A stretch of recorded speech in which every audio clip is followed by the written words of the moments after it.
Bonjour mes chères tricoteuses et tricoteurs, j'espère que vous allez bien. De mon côté, ça va plutôt bien et je suis contente de vous retrouver sur ma chaîne YouTube. Je m'appelle Calypso et je fais du tricot depuis une vingtaine d'années. Donc pour les personnes qui nous rejoignent pour la première fois, je parle principalement de tricot. Parfois je parle d'autres activités créatives que je mijote, mais principalement du tricot dans mes vidéos. Donc bienvenue et je pense qu'on va démarrer très rapidement avec ce que je porte aujourd'hui. Donc je porte le cardigan Sapphire de Mary Wallen que j'aime vraiment beaucoup. Je pense que vous le connaissez déjà. Je l'ai tricoté avec un fil en lin et laine de Borgo dei Pazzi qui est une marque italienne. Donc je le porte vraiment beaucoup, je suis très contente de ce pull et puisque nous sommes déjà en train de parler de Mary Wallen, je vais vous parler de mon projet en cours qui est également un design de Mary Wallen. Donc c'est un design que j'ai sorti de ce livre là, c'est le livre Cherish et le design s'appelle Dana. Donc c'est un design en colorwork, voilà. Je viens de terminer une séquence de colorwork, c'est pourquoi en ce moment j'ai aucune pelote attachée au pull. Et je vous approche un petit peu le design pour que vous puissiez voir les couleurs. Donc j'ai rattaché les manches au corps et ça se passe bien. J'ai déjà fait le premier rang de diminution. Je l'ai essayé, donc pour celles et ceux qui me suivent sur mon Instagram, vous avez peut-être pu voir une story par-ci par-là de l'essayage. Et donc ça, je profite vraiment, ça m'amuse beaucoup. Je pense qu'il devrait bien m'aller. Et le rendu du motif colorwork et des couleurs est vraiment magnifique. Donc je le tricote avec la Rowan Felted Tweed, qui est un fil de Rowan. Et que j'avais déjà utilisé auparavant, donc je vous recommande vivement. Deux choses à remarquer sur ce pull. Eh bien, c'est la première fois que je tricote un pull en colorwork du bas vers le haut. C'est-à-dire qu'on tricote en premier le corps et les manches séparément et ensuite on les joint pour tricoter en rond au niveau de l'emmanchure. Et voilà, donc j'ai tricoté une partie du colorwork avant sur les parties séparées. Et maintenant, je suis en train de tricoter la partie la plus divertissante, donc qui est le yoke, qu'on tricote en rond et on fait des diminutions sur plusieurs rangs. Jusqu'à présent, j'avais uniquement tricoté des pulls en colorwork du haut vers le bas, donc on commençait par la partie amusante du colorwork en premier. Donc on tricotait en premier le yoke et ensuite on avait cette marée de points en jersey en une seule couleur.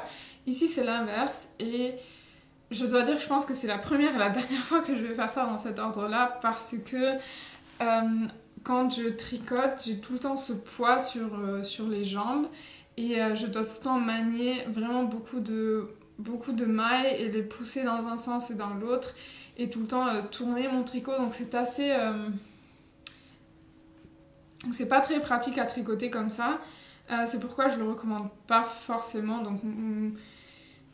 je dois dire que je prends un petit peu moins de plaisir à le tricoter parce que je dois tout le temps manier cette chose. Et voilà, donc ça c'est la première chose, mais bon, le résultat est quand même magnifique, donc je suis très contente du résultat et je suis contente aussi de bientôt avoir un pull super coloré pour la saison automne-hiver parce qu'en hiver je trouve que beaucoup de gens portent beaucoup de couleurs assez sombres, plutôt tristes, et moi j'aime beaucoup porter toutes les couleurs, des couleurs vives pour me remonter le moral, surtout quand il fait gris dehors. Et donc ça c'est le premier point. Ensuite, je voudrais vous parler un petit peu de la dominance des couleurs, c'est-à-dire que, bon, forcément il y a plusieurs techniques de tricoter du colorwork, on appelle ça colorwork ou Fair Isle, peut-être qu'il y a aussi d'autres noms. Voilà, donc traditionnellement dans le Fair Isle, on tricote toujours avec deux couleurs différentes par rang ou par tour. Et Donc moi je tiens un fil ou une couleur dans chaque main. Bien sûr qu'on peut tenir les deux couleurs dans une main, c'est une question de préférence et de pratique. Donc moi je tricote normalement avec la main gauche, donc je tiens le fil dans la main gauche, sauf que pour tricoter du colorwork, j'ai donc un fil dans chaque main. Donc j'ai dû apprendre un petit peu à la motorique de la main droite afin de pouvoir jeter le fil. Donc ça c'est le premier point. Ensuite, ce que je voulais dire par rapport aux couleurs, il est important de tenir les fils de manière à ce qu'ils, ou de tisser les fils de manière à ce qu'ils ne se croisent pas dans le dos. Donc ici vous pouvez voir que les fils sont tous parallèles et que les couleurs ne se croisent pas entre elles. Ça c'est très important pour obtenir un colorwork ou un motif qui soit régulier sur le devant.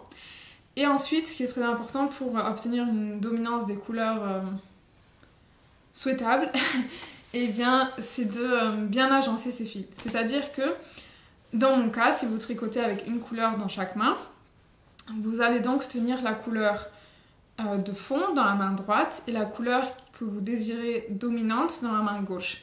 Et vous allez toujours tisser le fil de fond, donc le fil de la main droite, au-dessus du fil dominant qui va passer en dessous. Et ils ne vont se croiser à aucun moment. Bien sûr, vous pouvez inverser la couleur dominante et la couleur de fond. C'est-à-dire que c'est pas parce que vous commencez avec disons que le rose est la couleur dominante qu'il doit rester couleur dominante tout le long du pull. Non, vous pouvez très bien inverser. Donc par exemple, ici vous pouvez voir ce petit motif de diamant en violet foncé et le petit rose. Donc vous voyez ce diamant qui est en violet foncé et au milieu il y a un point couleur rose. Peut-être que dans le rang précédent, la couleur rose était donc la couleur de fond et la couleur violette était la couleur dominante. Sauf que dans le rang où le rose va uniquement, où je vais faire uniquement une maille, donc un petit point au milieu du diamant, en rose, et bien je veux bien que le point rose ressorte. Parce que sinon il va couler dans cette marée violet et on va pas le voir. Donc l'idée à ce moment-là, dans ce tour-là, est d'inverser les couleurs. Donc c'est quelque chose que vous pouvez très bien faire. Donc c'est à vous de choisir bien entendu votre couleur dominante ou votre couleur de fond. Donc ça c'est une question de goût à mon avis. Et donc j'espère avoir bien expliqué plus ou moins cette idée de dominance de couleur. Donc en fonction de dans quelle main vous tenez le fil et comment vous tissez vos fils à l'arrière. C'est très important et vous pouvez bien entendu inverser la couleur dominante et la couleur de fond. Je vais vous laisser un lien vers une vidéo qui m'a servi à bien mémoriser cette technique.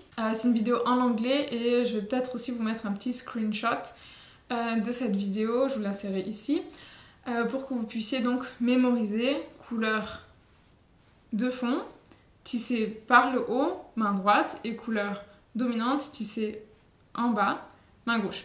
C'est à peu près l'idée, j'espère que j'étais plus ou moins claire. Donc c'est juste une petite remarque que je voulais faire par rapport au Fair Isle ou au colorwork pour que vous puissiez obtenir de très beaux résultats si jamais ça vous tente d'essayer. Donc moi j'aime beaucoup tricoter le colorwork, c'est un peu comme faire de la peinture, c'est très relaxant et parce qu'on fait que des points jersey, en même temps c'est assez intéressant et on s'amuse parce qu'on joue avec toutes ces différentes couleurs. Donc ça c'était tout pour mon pull Dana de Mary Wallen que j'espère pouvoir bientôt porter, que je vous montrerai donc j'espère terminer lors de la prochaine vidéo. Ensuite j'ai improvisé, j'ai commencé un deuxième projet avec des fils que j'avais dans ma vitrine tricot. En fait je suis pas trop, j'aime pas trop accumuler de la laine et accumuler un stash, donc avant de me racheter de la laine je vais regarder ce que j'ai pour m'en servir et tricoter quelque chose. Donc je suis un petit peu en train d'improviser quelque chose, je sais pas si c'est si ça va me plaire à la fin, mais on verra, j'improvise, on verra ce que ça donne. Donc il me restait 3 pelotes de ce Zauberball. Donc c'est un fil qui a 150 mètres sur 50 grammes et 100% laine. Donc il a de très très belles couleurs.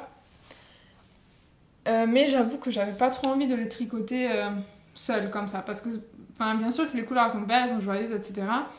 Mais j'imaginais pas porter un pull ou un vêtement. Bon, bien sûr j'avais que 3 pelotes, donc ça suffisait pas pour un pull de toute manière. Mais j'imaginais pas les porter comme ça toute seule. Donc je me suis dit, je vais enfin tester de marier un fil mohair avec un fil lisse. Parce que c'est quelque chose que j'avais encore jamais fait avant et ça fait déjà quelques années que cette mode a commencé, donc de marier un fil mohair avec un fil lisse. Et il me restait donc plusieurs pelotes de ce fil bleu foncé.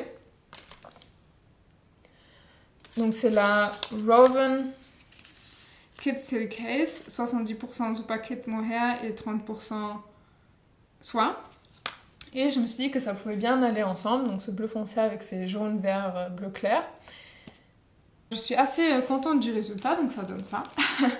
Je le tricote avec une aiguille 4 mm. Et l'idée c'est un petit peu de faire un slip over. Donc ici je vais passer ma tête. Et j'ai tricoté les deux, le devant et le dos séparément. Ils sont identiques. Donc pour l'instant ça a l'air un peu petit parce que c'est cropped.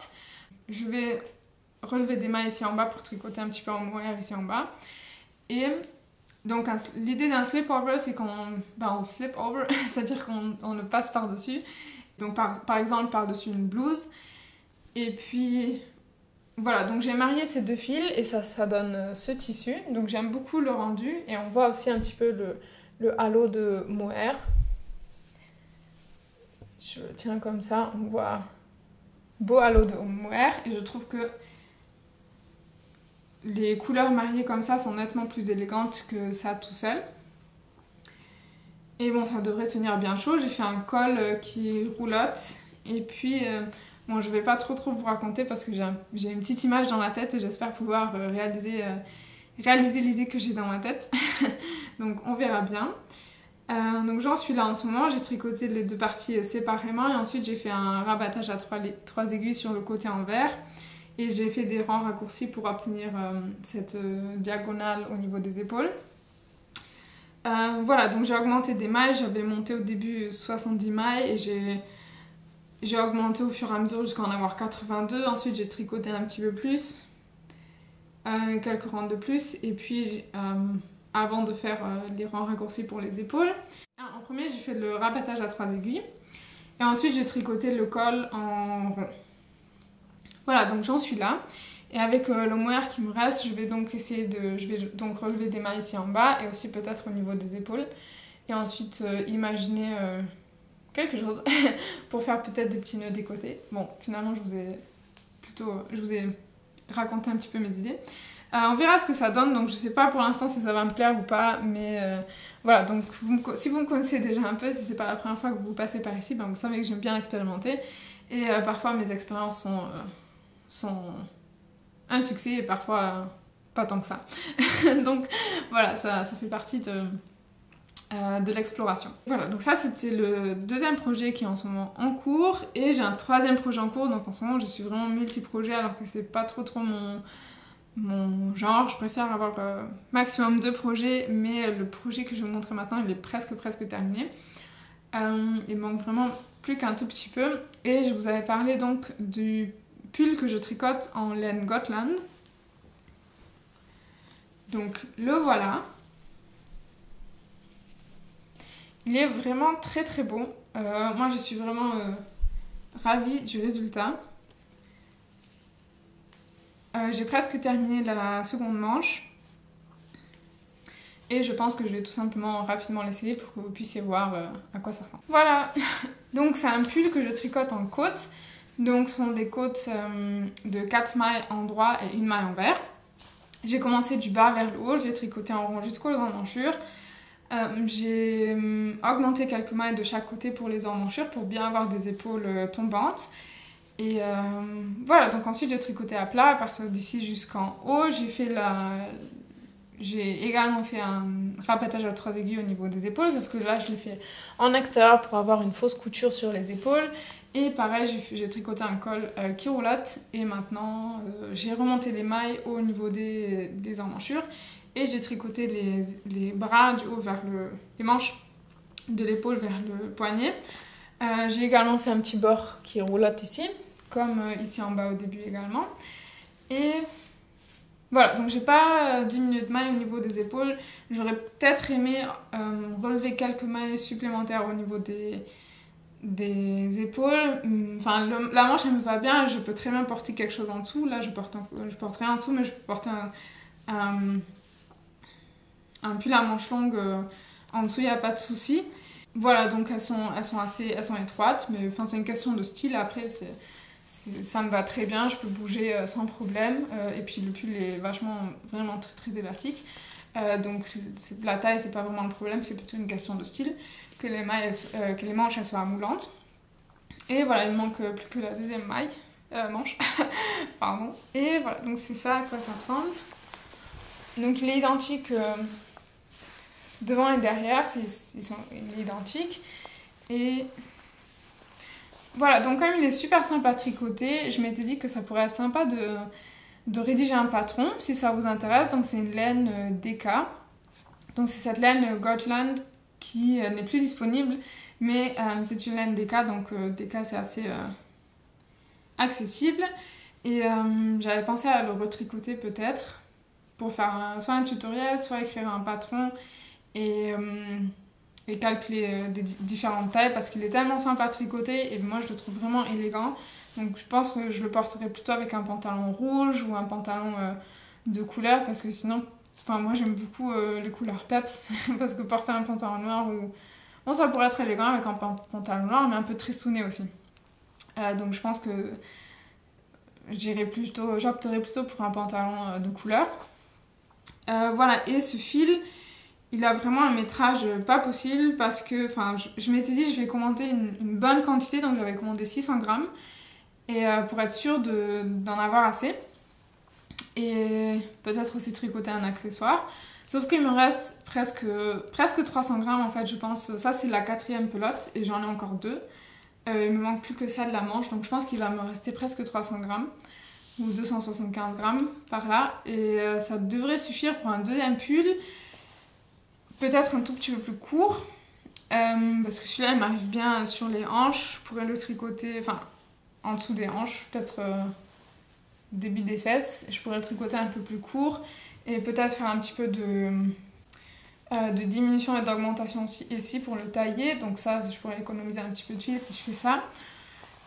Ou bien, je sais pas trop en fait, je pourrais filer un fil qui se marierait bien avec ce fil là parce que je me vois pas tricoter ce fil avec un fil industriel parce qu'il a vraiment un aspect très très rustique et je trouve que ça serait dommage. Voilà, mais c'est pas très intéressant d'avoir 2 pulls identiques si je retricote le même, donc je sais pas. Qu'est-ce que vous en pensez? Qu'est-ce que vous me recommandez? J'ai pas trop envie de tricoter des accessoires avec parce que j'ai encore une bonne quantité. Donc s'il me restait uniquement 100 grammes, je tricoterais un bonnet ou peut-être des gants. Après si je tricote gants, bonnet et écharpe, ça pourrait le faire. Donc je pourrais tout utiliser. Mais voilà, j'ai déjà beaucoup de bonnets, donc ça n'a pas trop de sens non plus. Qu'est-ce que vous en pensez? Est-ce que vous avez des idées? Donc laissez-moi ça en commentaire, ce que je pourrais faire avec ce fil-là. Après, si ça vous intéresse, je suis aussi prête à le repasser à une autre tricoteuse, donc pour un prix un petit peu plus raisonnable que le prix original. Donc vous pouvez aussi m'envoyer un petit message si ça vous intéresse, si vous avez envie d'acquérir cette laine. Voilà. Donc je suis super contente, je trouve que ce pull est très élégant. Ce sera un classique, c'est vraiment un classique ce pull, donc j'ai vraiment hâte de le porter. Je pense qu'il va tenir très chaud mais il respire, donc je le porte là à l'intérieur. Bien sûr j'ai uniquement une seule couche en dessous mais j'ai pas chaud, donc voilà. Donc c'est pas un pull que je porterai à même la peau, donc je le porterai avec quelque chose à manches longues en dessous parce que il est quand même assez rustique et poilu, donc bon moi je suis pas trop sensible donc ça me gratte pas mais c'est pas non plus hyper doux quoi. Voilà.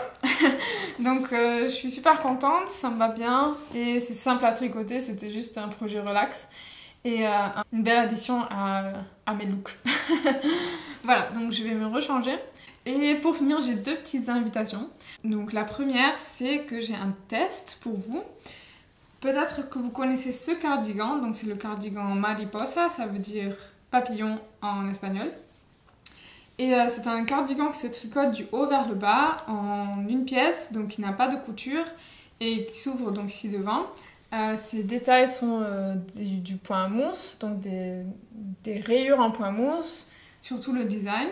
Je l'ai tricoté en un fil DK, 50% laine, 50% coton, mais c'est à vous de choisir quel fil vous convient. Bien sûr, il faut avoir l'échantillon nécessaire, mais donc vous pouvez choisir le fil qui vous plaît. Donc s'il y en a d'entre vous qui ont envie de tricoter ce pull, je l'avais déjà montré, je pense, en début d'année. Et entre-temps, j'ai réussi à rédiger le patron. Je suis en train, peut-être que d'ici à ce que je publie cette vidéo, j'aurai aussi la traduction en français. S'il y en a parmi vous qui ont envie de le tester en anglais, c'est aussi une option. Donc il existera le patron en 9 tailles. Donc moi c'est la taille moyenne. Et il y a donc des tailles au-dessus et des tailles en dessous. Et voilà.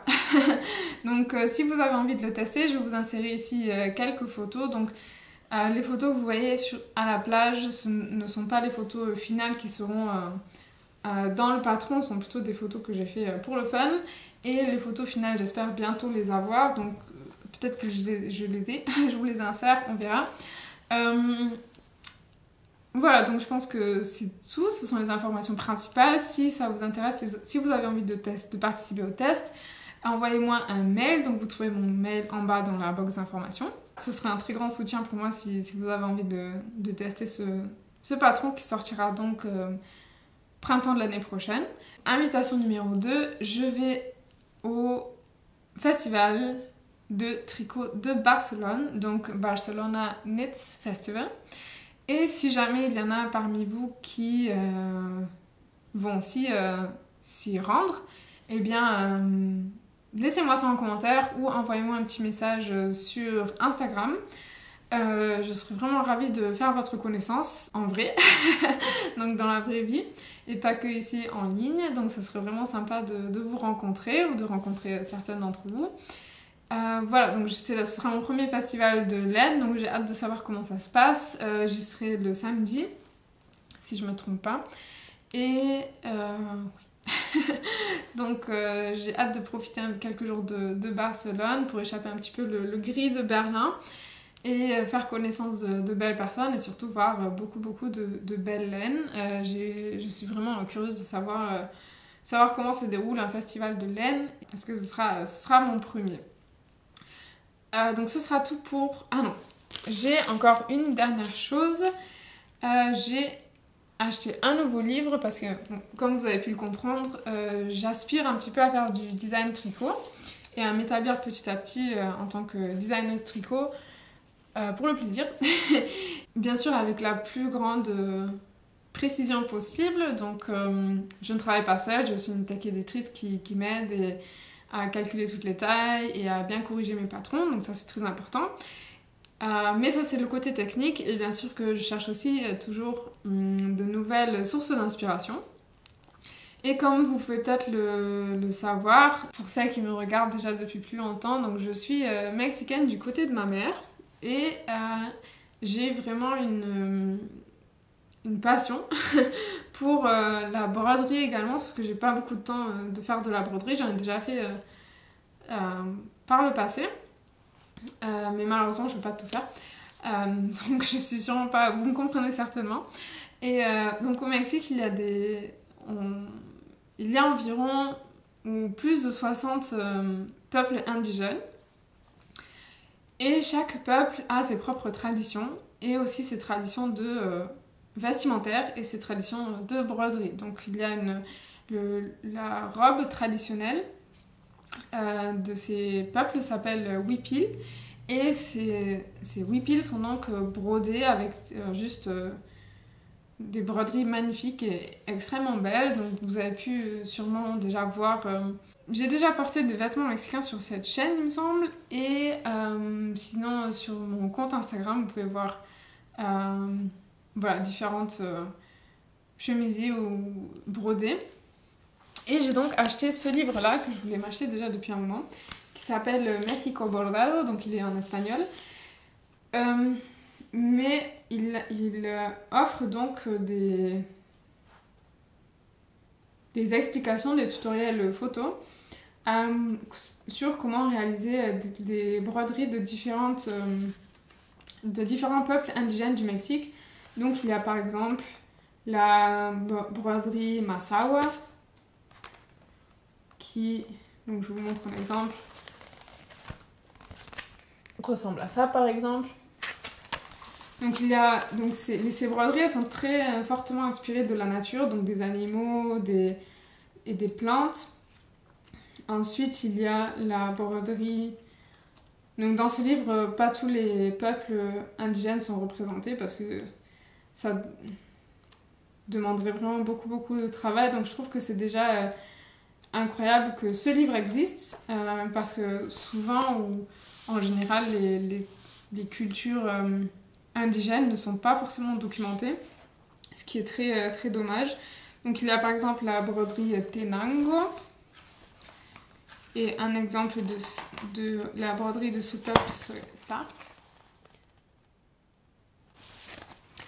Ou ça. Voilà, donc ce sont juste quelques exemples que j'ai sortis de ce livre et donc je ne vais pas forcément reproduire les broderies que je trouverai dans ce livre, mais j'espère bien plus dans un futur pouvoir m'inspirer pour mes designs tricot un petit peu de mes racines. Et voilà, donc c'est surtout un livre que j'ai acheté comme source d'inspiration et pour le plaisir bien sûr. Voilà, donc c'est juste une petite recommandation si ça vous intéresse.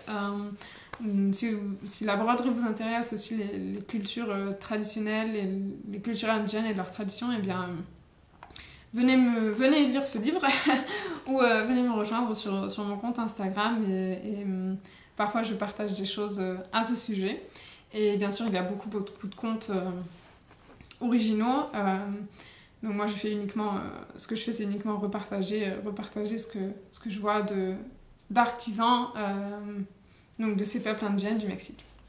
Voilà, donc c'était tout pour aujourd'hui. Donc je voulais encore vous parler de la broderie traditionnelle. Et voilà, donc j'espère vous rencontrer peut-être à Barcelone. Et envoyez-moi un petit mail si vous avez envie de participer au test de ce cardigan. Et voilà, donc merci beaucoup d'avoir regardé jusqu'ici. Je vous fais de gros bisous et je vous dis à la prochaine. Ciao, ciao!